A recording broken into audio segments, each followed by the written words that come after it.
Indian Polity by M. Lakshmikant. Chapter 38. Panchayati Raj. The term Panchayati Raj in India signifies the system of rural local self-government. It has been established in all the states of India by the acts of the state legislatures to build democracy at the grassroots level. It is entrusted with rural development. It was constitutionalized through the 73rd Constitutional Amendment Act of 1992. Evolution of Panchayati Raj. Balwant Rai Mehta Committee.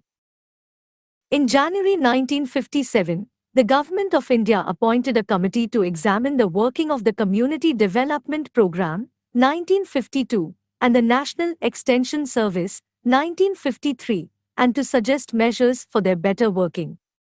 The chairman of this committee was Balwant Rai Ji Mehta. The committee submitted its report in November 1957 and recommended the establishment of the scheme of democratic decentralization, which ultimately came to be known as Panchayati Raj. The specific recommendations made by it are: 1. Establishment of a three-tier Panchayati Raj system, Gram Panchayat at the village level, Panchayat Samiti at the block level, and Zilla Parishad at the district level. These tiers should be organically linked through a device of indirect elections. 2. The village panchayat should be constituted with directly elected representatives, whereas the Panchayat Samiti and Zilla Parishad should be constituted with indirectly elected members. 3. All planning and development activities should be entrusted to these bodies. 4. The Panchayat Samiti should be the executive body while the Zilla Parishad should be the advisory, coordinating and supervisory body. 5. The district collector should be the chairman of the Zilla Parishad. 6. There should be a genuine transfer of power and responsibility to these democratic bodies. 7. Adequate resources should be transferred to these bodies to enable them to discharge their functions and fulfill their responsibilities. 8. A system should be evolved to effect further devolution of authority in future. These recommendations of the committee were accepted by the National Development Council in January 1958. The council did not insist on a single rigid pattern and left it to the states to evolve their own patterns suitable to local conditions. But the basic principles and broad fundamentals should be identical throughout the country. Rajasthan was the first state to establish Panchayati Raj. The scheme was inaugurated by the Prime Minister on 2 October 1959 in Nagaur district. Rajasthan was followed by Andhra Pradesh, which also adopted the system in 1959. Thereafter, most of the states adopted the system. Though most of the states created Panchayati Raj institutions by mid-1960s, as there were differences from one state to another with regard to the number of tiers, relative position of Samiti and Parishad, their tenure, composition, functions, finances, and so on. For example, Rajasthan adopted the three-tier system while Tamil Nadu adopted the two-tier system. West Bengal, on the other hand, adopted the four-tier system. Further, in the Rajasthan-Andhra Pradesh pattern, Panchayat Samiti was powerful as the block was the unit of planning and development, while in Maharashtra-Gujarat pattern, Zilla Parishad was powerful as the district was the unit of planning and development. Some states also established Nyaya Panchayats, that is, judicial panchayats to try petty civil and criminal cases. Study teams and committees. Since 1960, many study teams, committees and working groups have been appointed to examine the various aspects of functioning of Panchayati Raj system. They are mentioned below in Table 38.1.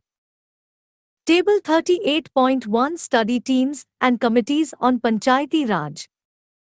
Serial number. Year. Name of the study team committee. Chairman. 1. 1960. Committee on Rationalization of Panchayat Statistics. V.R. Rao. 2. 1961. Working Group on Panchayats and Cooperatives. S.D. Mishra. 3. 1961.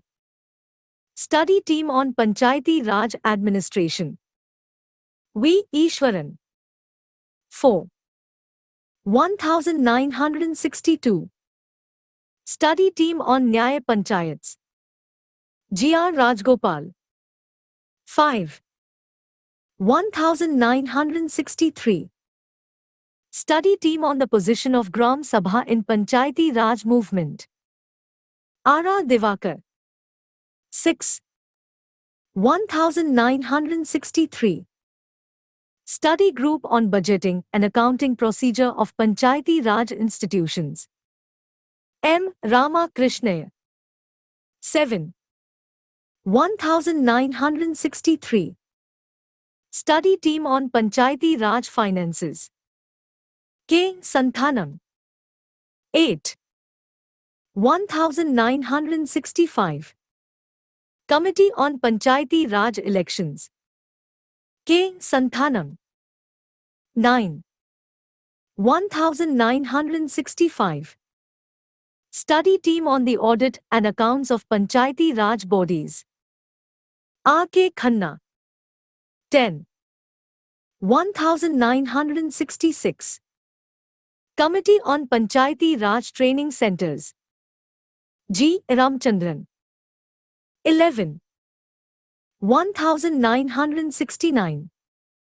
Study Team on Involvement of Community Development Agency and Panchayati Raj Institutions in the Implementation of Basic Land Reform Measures.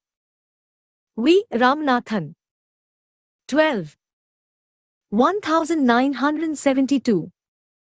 Working Group for Formulation of 5th Five-Year Plan on Community Development and Panchayati Raj. N. Ramakrishnaya. 13.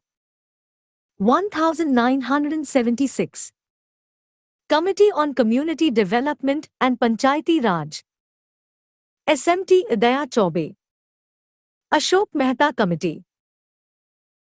In December 1977, the Janata government appointed a committee on Panchayati Raj institutions under the chairmanship of Ashok Mehta. It submitted its report in August 1978 and made 132 recommendations to revive and strengthen the declining Panchayati Raj system in the country. Its main recommendations were: 1. The three-tier system of Panchayati Raj should be replaced by the two-tier system, that is, Zilla Parishad at the district level, and below it, the Mandal Panchayat consisting of a group of villages with a total population of 15,000 to 20,000. 2. A district should be the first point for decentralization under popular supervision below the state level. 3. Zilla Parishad should be the executive body and made responsible for planning at the district level. 4. There should be an official participation of political parties at all levels of Panchayat elections.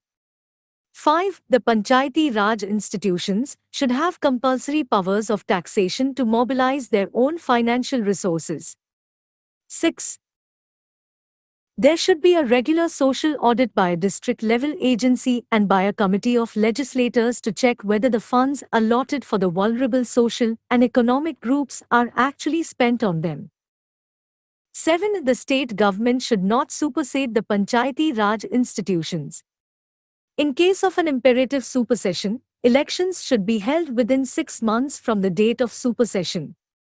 8. The Nyaya Panchayats should be kept as separate bodies from that of development Panchayats. They should be presided over by a qualified judge.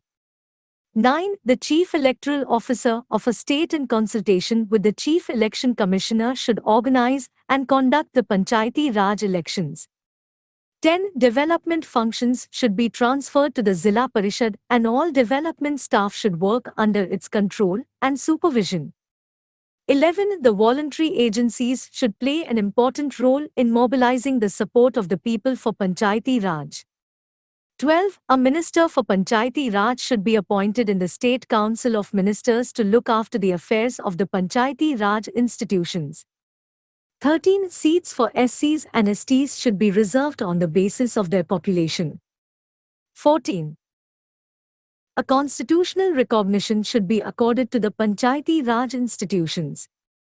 This would give them the requisite status, sanctity and stature, and an assurance of continuous functioning. Due to the collapse of the Janata government before the completion of its term, no action could be taken on the recommendations of the Ashok Mehta Committee at the central level. However, the three states of Karnataka, West Bengal and Andhra Pradesh took steps to revitalize the Panchayati Raj, keeping in view some of the recommendations of the Ashok Mehta Committee. GVK Rao Committee. The committee to review the existing administrative arrangements for rural development and poverty alleviation programs under the chairmanship of GVK Rao was appointed by the Planning Commission in 1985. The committee came to conclusion that the developmental process was gradually bureaucratized and divorced from the Panchayati Raj. This phenomena of bureaucratization of development administration as against the democratization weakened the Panchayati Raj institutions, resulting in what is aptly called as grass without roots. Hence, the committee made the following recommendations to strengthen and revitalize the Panchayati Raj system. 1. The district-level body, that is, the Zilla Parishad, should be of pivotal importance in the scheme of democratic decentralization. It stated that the district is the proper unit for planning and development, and the Zilla Parishad should become the principal body for management of all development programs which can be handled at that level. 2. The Panchayati Raj institutions at the district and lower levels should be assigned an important role with respect to planning, implementation and monitoring of rural development programs. 3.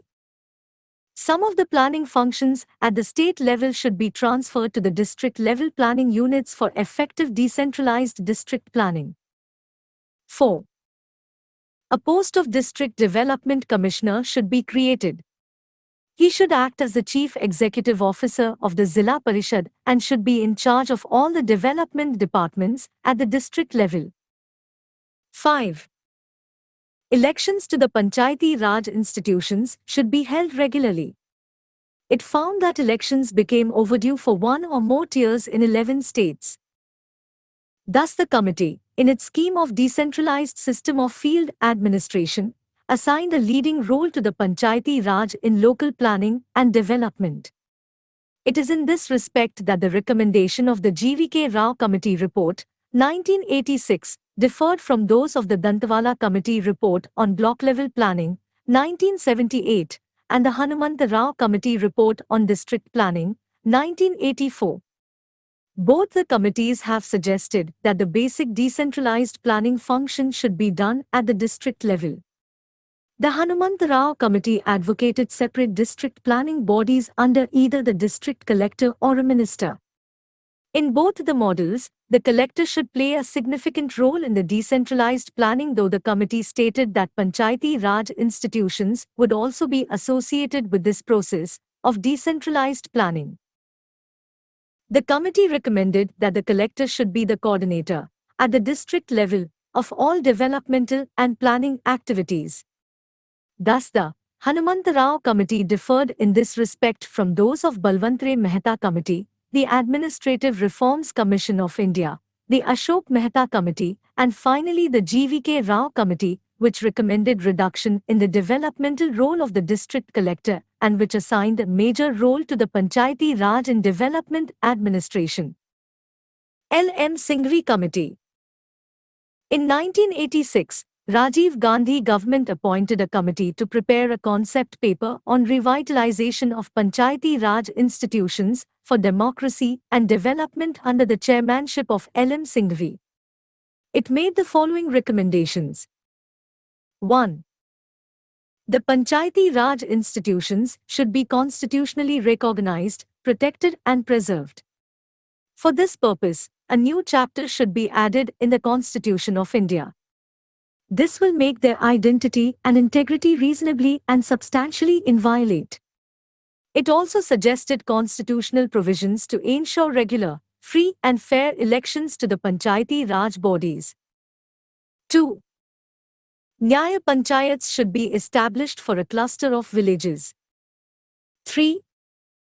The villages should be reorganized to make Gram Panchayats more viable. It also emphasized the importance of the Gram Sabha and called it as the embodiment of direct democracy. 4. The village panchayats should have more financial resources. 5. The judicial tribunals should be established in each state to adjudicate controversies about election to the Panchayati Raj institutions, their dissolution, and other matters related to their functioning. Thungo Committee. In 1988, a subcommittee of the Consultative Committee of Parliament was constituted under the chairmanship of P.K. Thungo to examine the political and administrative structure in the district for the purpose of district planning. This committee suggested for the strengthening of the Panchayati Raj system. It made the following recommendations. 1. The Panchayati Raj bodies should be constitutionally recognized. 2. A three-tier system of Panchayati Raj with panchayats at the village, block and district levels. 3. Jilla Parishad should be the pivot of the Panchayati Raj system. It should act as the planning and development agency in the district. 4. The Panchayati Raj bodies should have a fixed tenure of 5 years. 5. The maximum period of supersession of a body should be 6 months. 6. A planning and coordination committee should be set up at the state level under the chairmanship of the Minister for Planning. The presidents of Jilla Parishads should be its members. 7. A detailed list of subjects for Panchayati Raj should be prepared and incorporated in the constitution.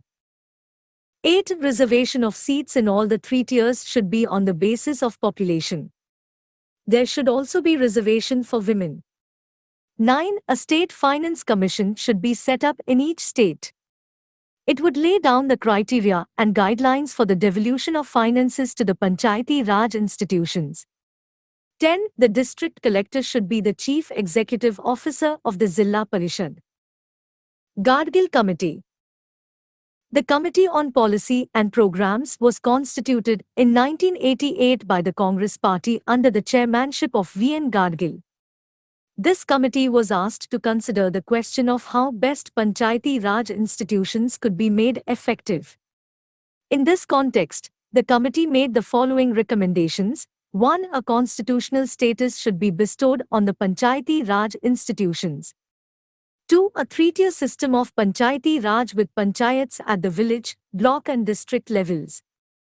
3. The term of Panchayati Raj institutions should be fixed at 5 years. 4. The members of the panchayats at all the 3 levels should be directly elected. 5. Reservation for SCs, STs and women. 6. The Panchayati Raj bodies should have the responsibility of preparation and implementation of plans for socio-economic development. For this purpose, a list of subjects should be specified in the Constitution. 7. The Panchayat Raj bodies should be empowered to levy, collect and appropriate taxes and duties. 8. Establishment of a State Finance Commission for the allocation of finances to the panchayats. 9. Establishment of a State Election Commission for the conduction of elections to the panchayats. The above recommendations of the Gadgil Committee became the basis for drafting an amendment bill aimed at conferring the constitutional status and protection to the Panchayati Raj institutions. Constitutionalization. Rajiv Gandhi Government.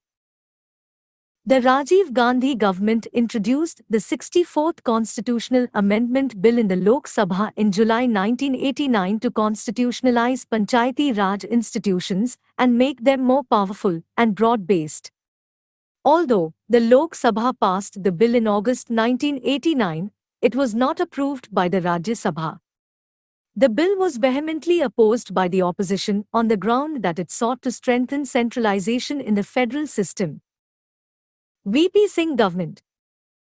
The National Front government, soon after assuming office in November 1989 under the Prime Ministership of V.P. Singh, announced that it would take steps to strengthen the Panchayati Raj institutions. In June 1990, a two-day conference of the state chief ministers under the chairmanship of V.P. Singh was held to discuss the issues relating to the strengthening of the Panchayati Raj bodies. The conference approved the proposals for the introduction of a fresh constitutional amendment bill.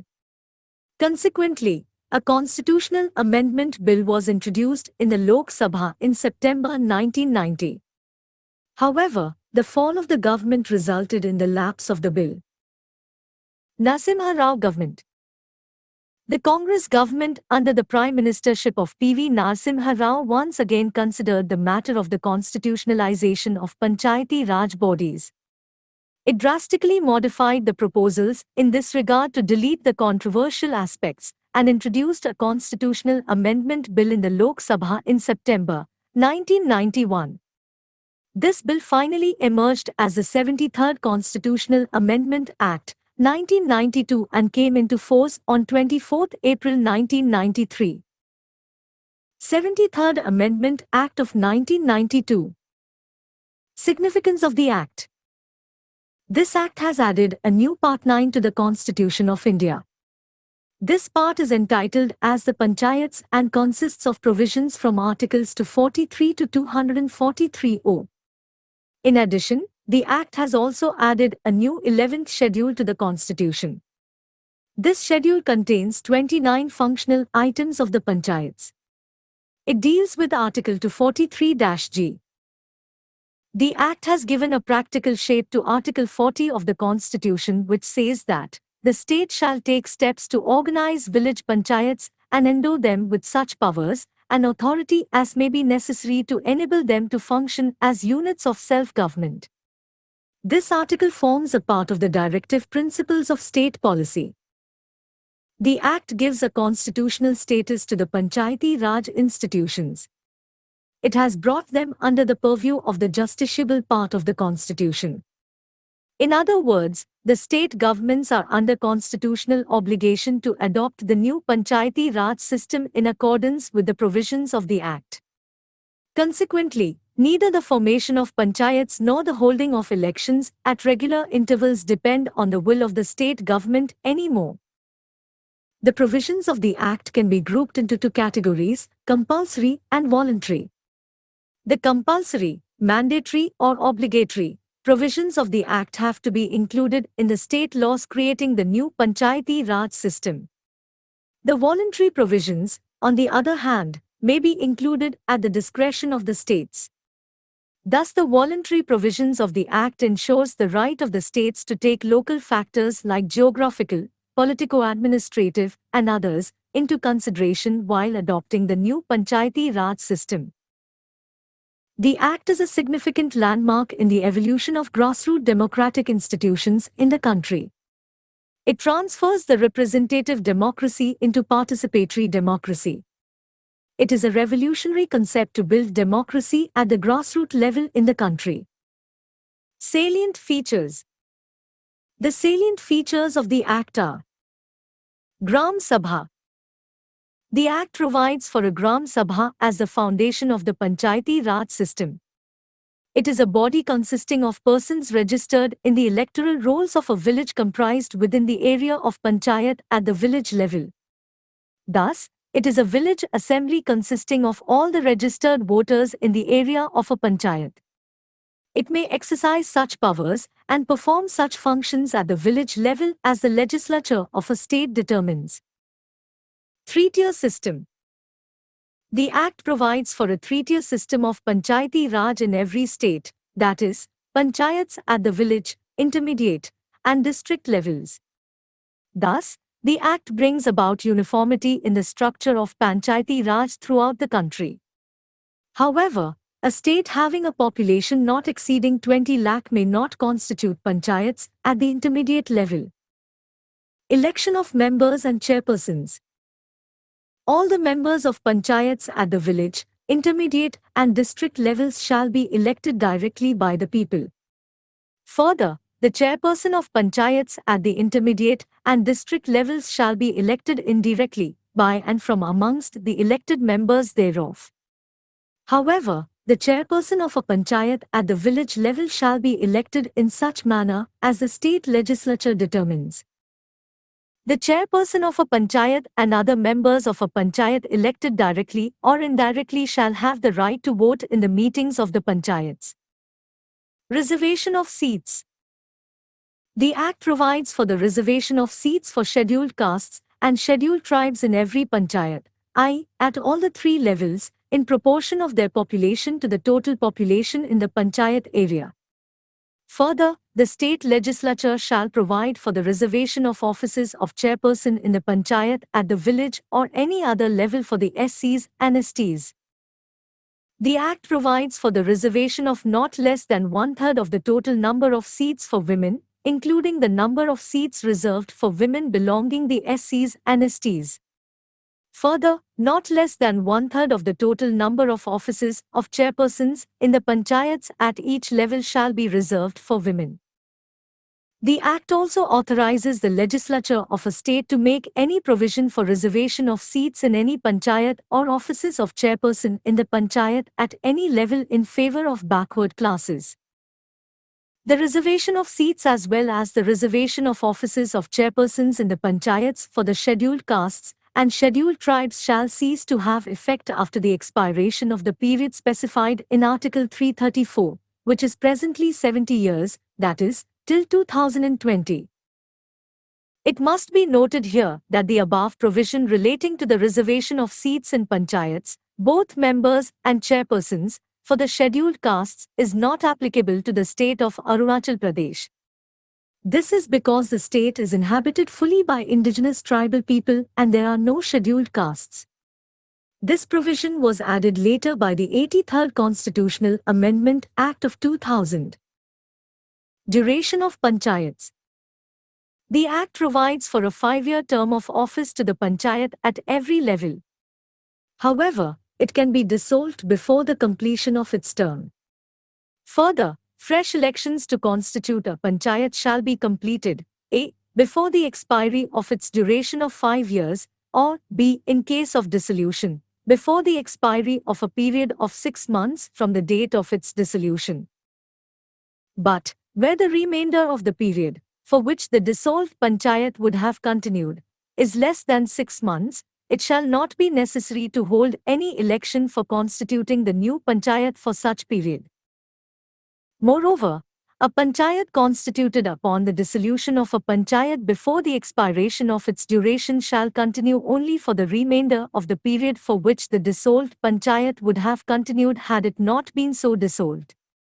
In other words, a panchayat reconstituted after premature dissolution does not enjoy the full period of 5 years but remains in office only for the remainder of the period.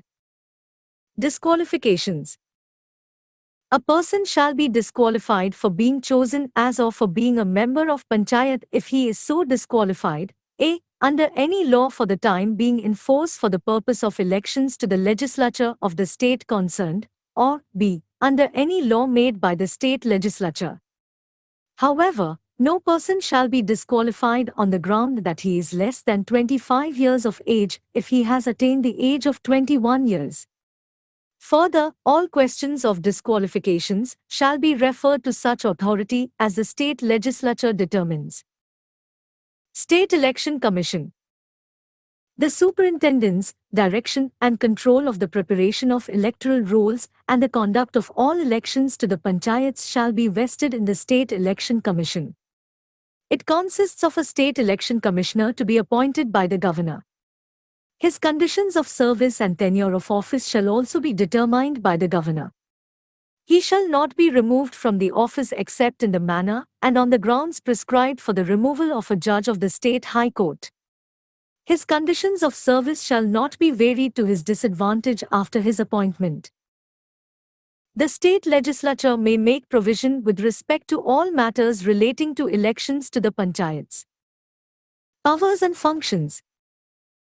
The state legislature may endow the panchayats with such powers and authority as may be necessary to enable them to function as institutions of self-government. Such a scheme may contain provisions for the devolution of powers and responsibilities upon panchayats at the appropriate level with respect to a. the preparation of plans for economic development and social justice, b. the implementation of schemes for economic development and social justice as may be entrusted to them, including those in relation to the 29 matters listed in the 11th schedule. Finances. The state legislature may a. Authorize a panchayat to levy, collect, and appropriate taxes, duties, tolls and fees. B. Assign to a panchayat taxes, duties, tolls and fees levied and collected by the state government. C. Provide for making grants in aid to the panchayats from the consolidated fund of the state. And D. Provide for constitution of funds for crediting all monies of the panchayats. Finance Commission. The governor of a state shall, after every 5 years, constitute a finance commission to review the financial position of the panchayats. It shall make the following recommendations to the governor. 1. The principles that should govern a. The distribution between the state and the panchayats of the net proceeds of the taxes, duties, tolls and fees levied by the state, and allocation of shares amongst the panchayats at all levels. B. The determination of taxes, duties, tolls and fees that may be assigned to the panchayats. C. The grants in aid to the panchayats from the consolidated fund of the state. 2. The measures needed to improve the financial position of the panchayats. 3. Any other matter referred to it by the governor in the interests of sound finance of the panchayats. The state legislature may provide for the composition of the commission, the required qualifications of its members, and the manner of their selection. The governor shall place the recommendations of the commission along with the action taken report before the state legislature. The Central Finance Commission shall also suggest the measures needed to augment the consolidated fund of a state to supplement the resources of the panchayats in the states, on the basis of the recommendations made by the Finance Commission of the state. Audit of accounts. The state legislature may make provisions with respect to the maintenance of accounts by the panchayats and the auditing of such accounts. Application to Union Territories. The provisions of this part are applicable to the Union Territories. But the President may direct that they would apply to a Union Territory subject to such exceptions and modifications as he may specify. Exempted states and areas. The Act does not apply to the states of Nagaland, Meghalaya and Mizoram and certain other areas. These areas include a. The scheduled areas and the tribal areas in the states, b. The hill areas of Manipur for which district councils exist, and c. Darjeeling district of West Bengal for which Darjeeling Gorkha Hill Council exists. However, the Parliament may extend the provisions of this part to the scheduled areas and tribal areas subject to such exceptions and modifications as it may specify. Under this provision, the Parliament has enacted the provisions of the Panchayats, Extension to the Scheduled Areas Act, 1996, popularly known as the PESA Act or the Extension Act. Continuance of existing laws and Panchayats. All the state laws relating to panchayats shall continue to be in force until the expiry of 1 year from the commencement of this Act. In other words, the states have to adopt the new Panchayati Raj system based on this Act within the maximum period of 1 year from 24 April 1993, which was the date of the commencement of this Act. However, all the panchayats existing immediately before the commencement of Act shall continue till the expiry of their term, unless dissolved by the state legislature sooner. Consequently, majority of states passed the Panchayati Raj Acts in 1993 and 1994 to adopt the new system in accordance with the 73rd Constitutional Amendment Act of 1992. Bar to interference by courts in electoral matters. The Act bars the interference by courts in the electoral matters of panchayats. It declares that the validity of any law relating to the delimitation of constituencies or the allotment of seats to such constituencies cannot be questioned in any court. It further lays down that no election to any panchayat is to be questioned except by an election petition presented to such authority and in such manner as provided by the state legislature. 11th Schedule. It contains the following 29 functional items placed within the purview of panchayats. 1. Agriculture, including agricultural extension. 2. Land improvement, implementation of land reforms, land consolidation and soil conservation. 3. Minor irrigation, water management, and watershed development. 4. Animal husbandry, dairying, and poultry. 5. Fisheries. 6. Social forestry and farm forestry. 7. Minor forest produce. 8. Small-scale industries, including food processing industries. 9. Khadi, village and cottage industries. 10. Rural housing. 11. Drinking water. 12. Fuel and fodder. 13. Roads, culverts, bridges, ferries, waterways and other means of communication. 14. Rural electrification, including distribution of electricity. 15. Non-conventional energy sources. 16. Poverty alleviation program. 17. Education, including primary and secondary schools. 18. Technical training and vocational education. 19. Adult and non-formal education. 20. Libraries. 21. Cultural activities. 22. Markets and fairs. 23. Health and sanitation, including hospitals, primary health centers and dispensaries. 24. Family welfare. 25. Women and child development. 26. Social welfare, including welfare of the handicapped and mentally retarded. 27. Welfare of the weaker sections, and in particular, of the scheduled castes and the scheduled tribes. 28. Public distribution system. 29. Maintenance of community assets. Compulsory and voluntary provisions.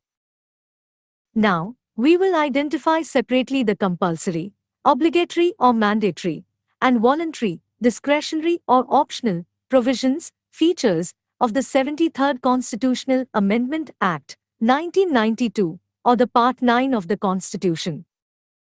A. Compulsory provisions.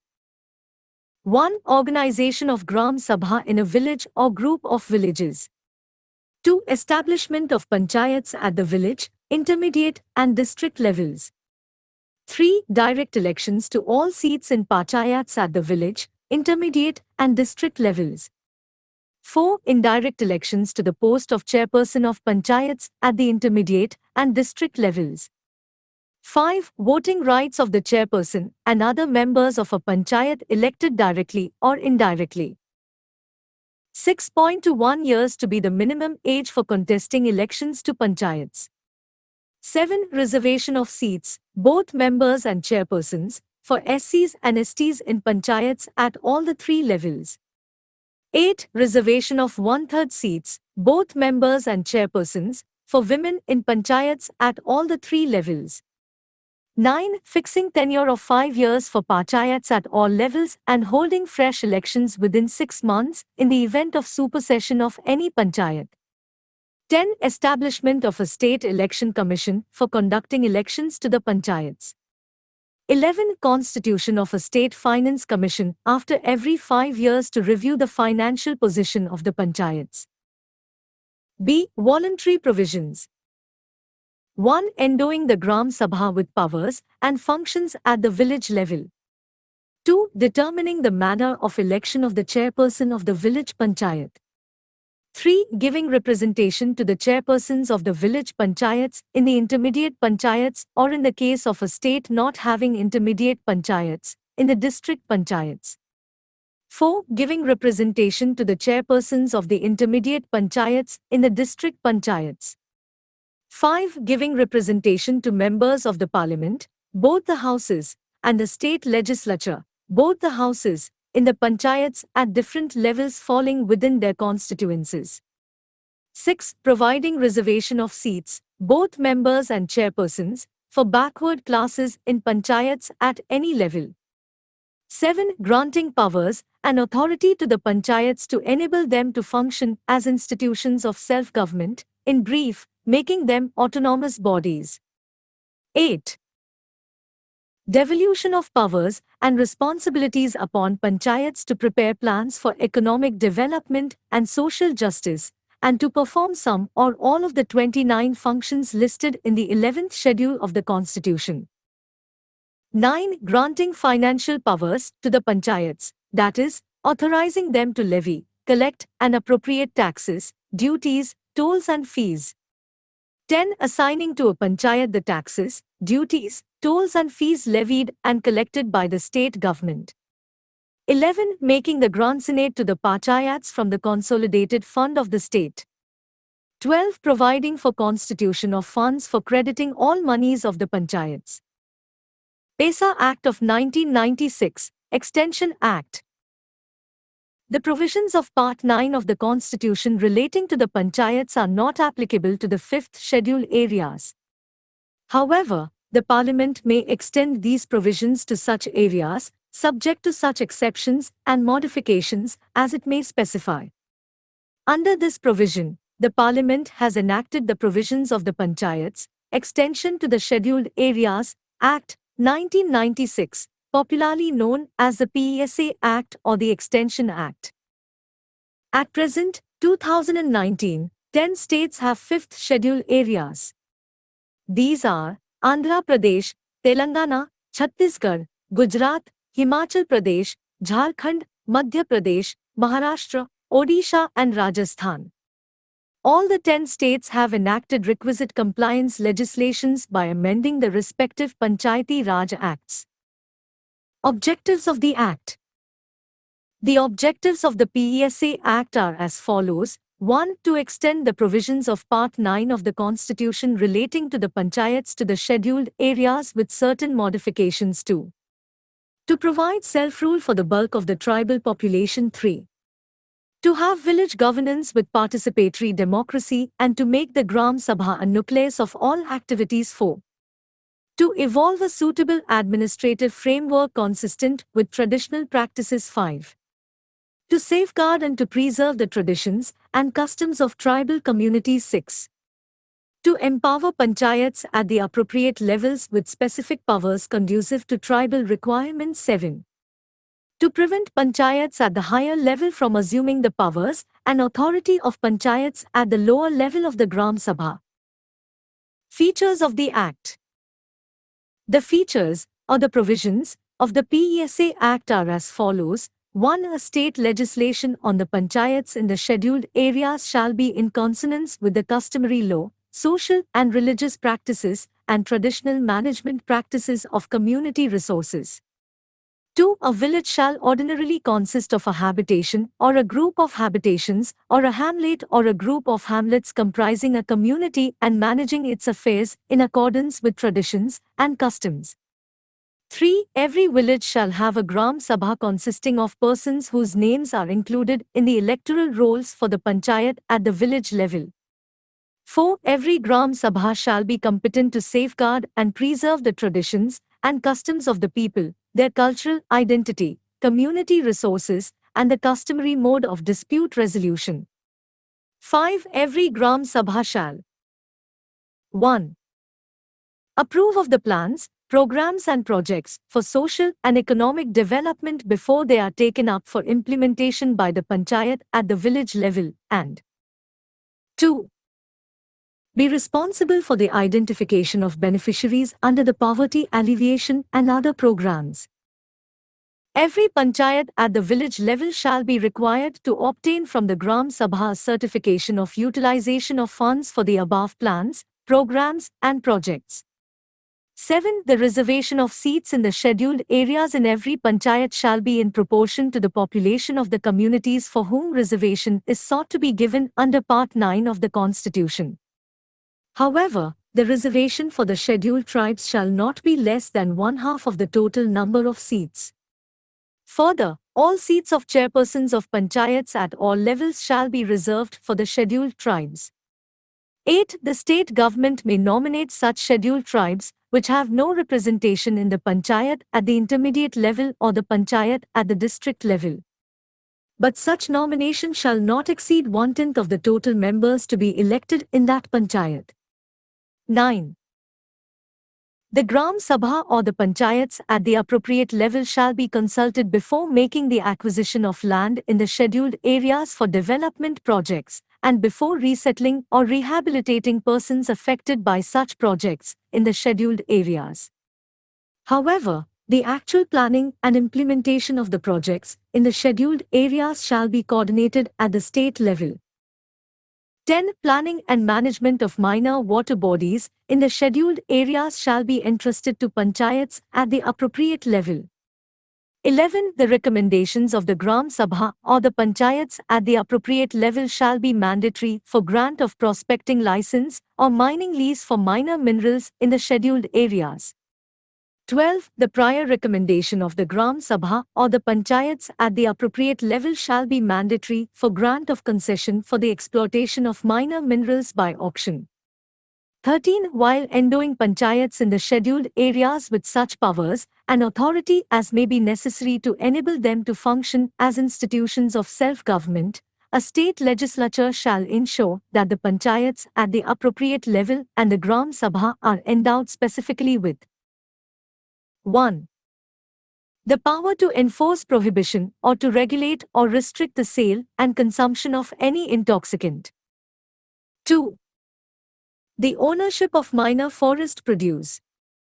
3. The power to prevent alienation of land in the scheduled areas and to take appropriate action to restore any unlawfully alienated land of a scheduled tribe.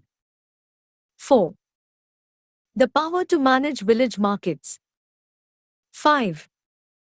The power to exercise control over money lending to the scheduled tribes. 6.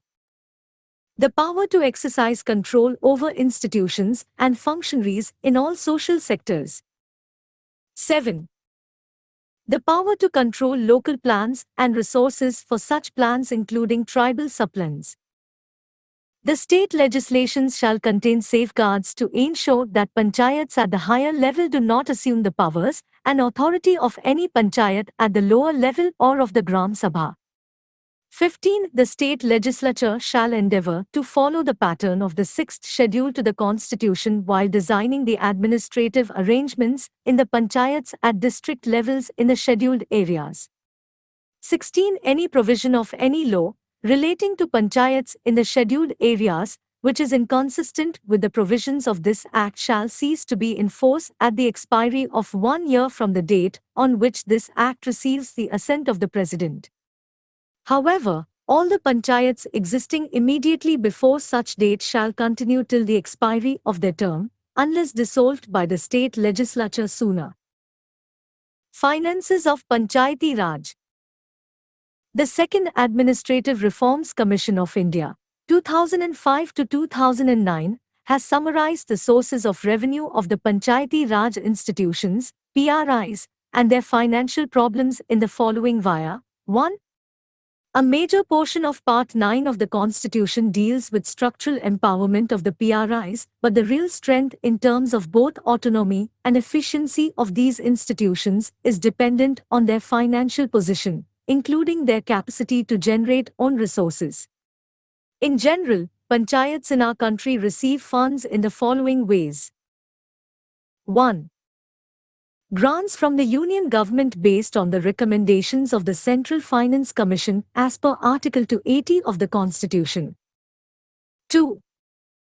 Devolution from the State Government based on the recommendations of the State Finance Commission as per Article 243-I. 3. Loans grants from the State Government. 4. Program-specific allocation under centrally sponsored schemes and additional central assistance. 5. Internal resource generation, tax and non-tax. Across the country, states have not given adequate attention to fiscal empowerment of the panchayats. The panchayats' own resources are meager. Kerala, Karnataka and Tamil Nadu are the states which are considered to be progressive in PRI's empowerment, but even there, the panchayats are heavily dependent on government grants. One can draw the following broad conclusions. 1. Internal resource generation at the panchayat level is weak. This is partly due to a thin tax domain and partly due to panchayats' own reluctance in collecting revenue. 2. Panchayats are heavily dependent on grants from union and state governments. 3. A major portion of the grants both from union as well as the state governments is scheme specific. Panchayats have limited discretion and flexibility in incurring expenditure. 4. In view of their own tight fiscal position, state governments are not keen to devolve funds to panchayats. 5. In most of the critical 11th schedule matters like primary education, healthcare, water supply, sanitation, and minor irrigation, even now, it is the state government which is directly responsible for implementation of these programs and hence expenditure. 6. Overall, a situation has been created where panchayats have responsibility but grossly inadequate resources. Though, in absolute terms, the quantum of funds the union state government transfers to a panchayat forms the major component of its receipt, the PRI's own resource generation is the soul behind its financial standing. It is not only a question of resources, it is the existence of a local taxation system which ensures people's involvement in the affairs of an elected body. It also makes the institution accountable to its citizens. 4. In terms of own resource collection, the Gram Panchayats are comparatively in a better position because they have a tax domain of their own, while the other two tiers are dependent only on tolls, fees and non-tax revenue for generating internal resources. 5. State Panchayati Raj Acts have given most of the taxation powers to village panchayats. The revenue domain of the intermediate and district panchayats, both tax as well as non-tax, has been kept much smaller and remains confined to secondary areas like ferry services, markets, water and conservancy services, registration of vehicles, cess on stamp duty and a few others. 6. A study of various state legislations indicates that a number of taxes, duties, tolls and fees come under the jurisdiction of the village panchayats. These inter alia include octroi, property house tax, profession tax, land tax cess, taxes tolls on vehicles, entertainment tax fees, license fees, tax on non-agriculture land, fee on registration of cattle, sanitation drainage conservancy tax, water rate tax, lighting rate tax, education cess, and tax on fairs and festivals. Reasons for ineffective performance.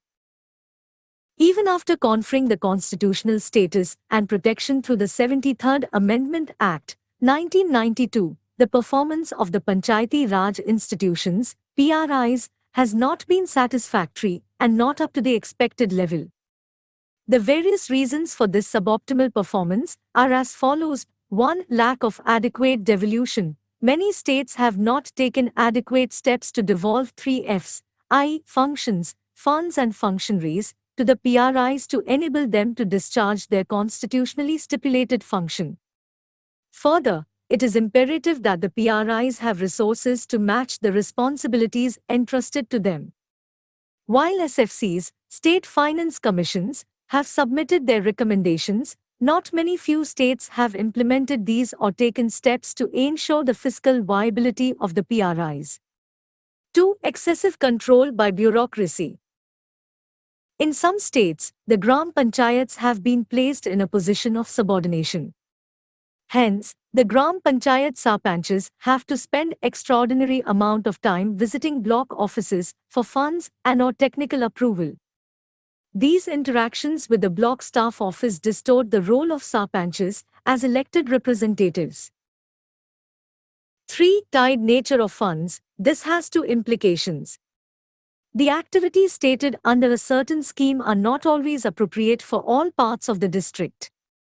This results in unsuitable activities being promoted or an underspend of the funds. 4. Overwhelming dependency on government funding. A review of money received and own source funds shows the overwhelming dependence of panchayats on government funding. When panchayats do not raise resources and instead receive funds from outside, people are less likely to request a social audit. 5. Reluctance to use fiscal powers. An important power devolved to GP, Gram Panchayat, is the right to levy tax on property, business, markets, fairs and also for services provided, like street lighting or public toilets, etc. Very few panchayats use their fiscal power to levy and collect taxes. The argument pushed by panchayat heads is that it is difficult to levy tax on your own constituency, especially when you live in the community. 6. Status of the Gram Sabha. Empowering the Gram Sabhas could have been a powerful weapon for transparency, accountability, and for involvement of the marginalized sections. However, a number of the state acts have not spelled the powers of Gram Sabhas nor have any procedures been laid down for the functioning of these bodies or penalties for the officials. 7. Creation of parallel bodies. Often, parallel bodies, PBs, are created for supposedly speedy implementation and greater accountability. However, there is little evidence to show that such PBs have avoided the evils including that of partisan politics, sharing of spoils, corruption, and elite capture. Missions, in particular, often bypassing mainstream programs, create disconnect, duality, and alienation between the existing and the new structures and functions. PBs usurp the legitimate space of PRIs and demoralize the PRIs by virtue of their superior resource endowments. 8. Poor infrastructure. A large number of Gram Panchayats in the country do not have even full-time secretary. Around 25% of the Gram Panchayats do not have basic office buildings. The database for planning, monitoring, etc. are lacking in most of the cases.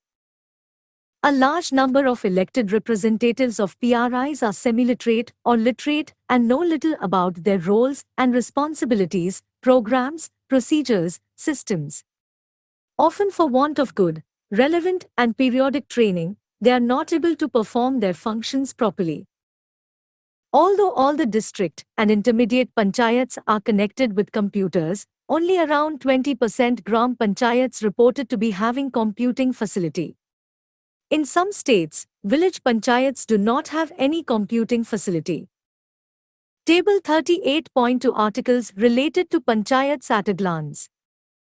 Article number. Subject matter. 243. Definitions. 243A. Gram Sabha. 243B. Constitution of Panchayats. 243C. Composition of Panchayats.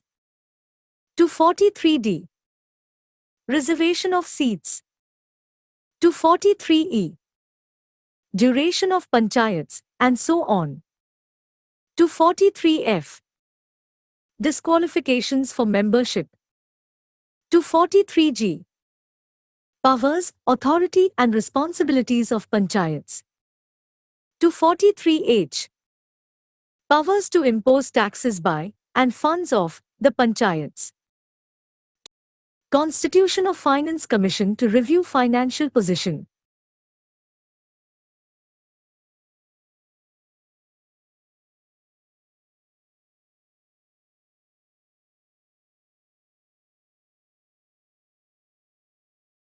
Position. 243J. Audit of accounts of Panchayats. 243K. Elections to the Panchayats. 243L. Application to Union Territories. 243M. Part not to apply to certain areas. 243N. Continuance of existing laws and Panchayats. Bar to interference by courts in electoral matters. Matters. Table 38.3 Name of Panchayati Raj institutions in the states, 2019. State. Panchayati Raj institutions. Andhra Pradesh. 1. Gram Panchayats. 2. Mandal Parishads. 3. Jilla Parishads. Arunachal Pradesh. 1. Gram Panchayats. 2. Anchal Samitis. 3. Jilla Parishads. Assam. 1. Goan Panchayats. 2. Anchalik Panchayats. 3. Jilla Parishads. Bihar. 1. Village Panchayats. 2. Panchayat Samitis 3. Jilla Parishads. Chhattisgarh. 1. Gram Panchayats 2. Janpad Panchayats 3. Jilla Panchayats. Goa. 1. Village Panchayats 2. Jilla Panchayats. Gujarat. 1. Village Panchayats 2. Taluka Panchayats 3. District Panchayats. Haryana. 1. Gram Panchayats 2. Panchayat Samitis 3. Jilla Parishads. Himachal Pradesh. 1. Gram Panchayats 2. Panchayat Samitis 3. Jilla Panchayats. Jharkhand. 1. Gram Panchayats 2. Panchayat Samitis 3. Jilla Panchayats. Karnataka. 1. Gram Panchayats 2. Taluka Panchayats 3. Jilla Panchayats. Kerala. 1. Village Panchayats 2. Block Panchayats 3. District Panchayats. Madhya Pradesh. 1. Village Panchayats 2. Block Panchayats 3. District Panchayats. Maharashtra. 1. Village Panchayats 2. Panchayat Samitis 3. Jilla Parishads. Manipur. 1. Gram Panchayats 2. Jilla Panchayats. Odisha. 1. Gram Panchayats 2. Panchayat Samitis 3. Jilla Parishads. Punjab. 1. Gram Panchayats 2. Panchayat Samitis 3. Jilla Parishads. Rajasthan. 1. Gram Panchayats 2. Panchayat Samitis 3. Jilla Parishads. Sikkim. 1. Gram Panchayats 2. Jilla Panchayats. Tamil Nadu. 1. Village Panchayats 2. Panchayat Unions 3. District Panchayats. Telangana. 1. Gram Panchayats 2. Mandal Parishads 3. Jilla Parishads. Tripura. 1. Gram Panchayats 2. Panchayat Samitis 3. Jilla Panchayats. Uttar Pradesh. 1. Gram Panchayats 2. Kshetra Panchayats 3. Jilla Panchayats. Uttarakhand. 1. Gram Panchayats 2. Intermediate Panchayats 3. District Panchayats. West Bengal. 1. Gram Panchayats 2. Panchayat Samitis 3. Jilla Parishads. Table 38.4 Milestones in the evolution of Panchayati Raj. 1. Towards first generation Panchayats. 1948 to 49. Constituent Assembly debates on the role of Panchayati Raj in Indian polity. 1950. The Constitution of India comes into force on 26 January. Directive Principles of State Policy mention village panchayats as units of self-government. Art 40. 1952. Community Development Program starts on 2nd October. 1957. Balwantrai Mehta Committee, appointed in January, submits its report on 24th November. 1958 to 60. Several state governments enact new Panchayat Acts bringing in three-tier Panchayat system. 1959. Jawaharlal Nehru inaugurates the first generation Panchayat at Nagaur in Rajasthan on 2nd October. Kerala District Council Bill is introduced in Kerala Assembly, lapses after Assembly is dissolved. 1964 to 77. Decline of first generation Panchayati Raj institutions. 2. Growth and decline of second generation Panchayats. 1978. Panchayat elections are held in West Bengal on party basis on 4th June, marking the beginning of second generation of Panchayati Raj. Ashok Mehta Committee on Working of Panchayats, appointed on 12 December 1977, submits its report on 21 August 1983. Karnataka government enacts new PR Act 1984. Hanumanta Rao Committee on District Level Planning, appointed by Planning Commission in September 1982, submits its report in May 1985. Karnataka PR Act receives President's assent in July, comes into force on 14 August 1985. G.V.K. Rao Committee on Administrative Aspects of Rural Development, appointed by Planning Commission on 25 March, submits its report in December 1986. Andhra Pradesh follows West Bengal and Karnataka Panchayati Raj model 1987. Karnataka holds Panchayat elections in January 1990-92. Panchayats are dissolved and brought under administrators in Karnataka. 3. Constitutionalization of Panchayati Raj 1986. L.M. Singhvi Committee submits its report on 27 November, recommends constitutional status for Panchayats. 1988. Consultative Committee of Parliament appoints a subcommittee under chairpersonship of P.K. Thumbo to consider constitutional amendment. 1989. 64th Constitutional Amendment Bill is introduced in Parliament on 15 May, is defeated in Rajya Sabha on 15 October. 1990. 74th Constitutional Amendment Bill is introduced in Parliament on 7 September, lapses on dissolution of Lok Sabha. 1991.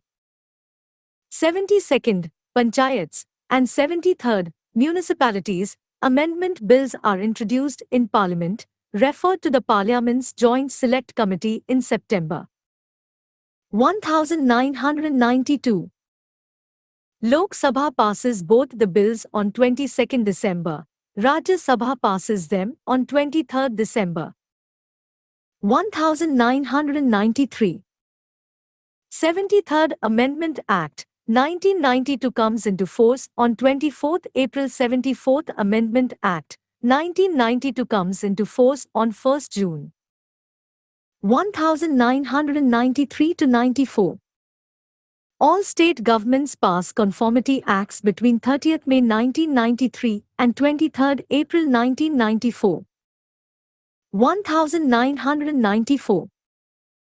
Madhya Pradesh holds Panchayat elections under the 73rd Amendment dispensation on 30th May. 1996. Provisions of the Panchayats, Extension to the Scheduled Areas, Act, 1996, extending 73rd Amendment Act to Scheduled Areas, comes into force on 24 December. Kerala launches People's Plan campaign on 16 August. 2001. Bihar holds Panchayat elections after 23 years, 11 to 30 April. 2001. 83rd Constitutional Amendment Act, 2000 amends Art. 243-M to dispense with reservations for scheduled castes in Arunachal Pradesh, paving way for Panchayat elections in the only state yet to hold them under the new dispensation. Table 38.5 Committees related to Panchayati Raj after constitutionalization. Name of the committee. Chairman. Appointed in. Reported in. Task Force on Devolution of Powers and Functions to Panchayati Raj Institutions. Lalit Mathur. 2001. 2001. Expert Group on Planning at the Grassroots Level. V. Ramchandran. 2005. 2006. Task Force for Preparation of a Manual for District Planning. SMT Rajwant Sandhu. 2008. 2008. Committee on Restructuring of DRDA, District Rural Development Agency. V. Ramchandran. 2010. 2012. Expert Committee on Leveraging Panchayats for Efficient Delivery of Public Goods and Services. Mani Shankar Iyer. 2012. 2013.